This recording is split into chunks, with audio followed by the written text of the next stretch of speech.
চালক ও তার সহকারীর সঙ্গে যাত্রীদের হাতাহাতির সময় রাজধানীর বনশ্রীতে একটি বাস উল্টে খালে পড়ে গেছে। এতে আহত কয়েকজনকে হাসপাতালে নেওয়ার পর প্রাথমিক চিকিৎসা দিয়ে ছেড়ে দেওয়া হয়।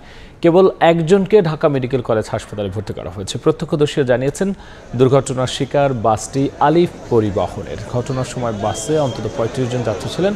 শনিবার সন্ধ্যায় তর্ক বিতর্ক হাতাহাতির এক পর্যায়ে মিরাদি এলাকায় খালের মধ্যে পড়ে যায় বাসটি। স্থানীয়রা ছুটে গিয়ে উদ্ধার কাজ শুরু করেন। খবর পেয়ে ঘটনাস্থলে যায় ফায়ার সার্ভিসের দুটি ইউনিট। এক যাত্রী জানিয়েছে, বাস থেকে নামার সময় একজন পড়ে যান। এতে ক্ষিপ্ত হয়ে অন্য যাত্রীরা চালক ও হেলপারের সঙ্গে বাকবিতণ্ডা ও হাতাহাতিতে জড়ান। এ সময় নিয়ন্ত্রণ হারিয়ে বাসটি খালে পড়ে যায়। ৫ জনের মহিলার মধ্যে 4 জন মহিলা নামছে, আরেকজন মহিলা আমার সময় গাড়িটা একটু হালকা টান দিছে, এর মধ্যে মহিলা পড়ে গেছে। পুরুষ 2 জন উঠে কিল ঘুষি দিচ্ছে। ড্রাইভার জিদ করে টাইনা চলে আসছে। আসার পরে এখানে ব্যাপক মারতেছে 2 জনে, এর মধ্যে নিয়ন্ত্রণ হারায় এখানে পড়ছে। বাস উল্টানোর পরে 3 জন সাথে সাথে গেছে, অনেক রক্তাক্ত অবস্থা।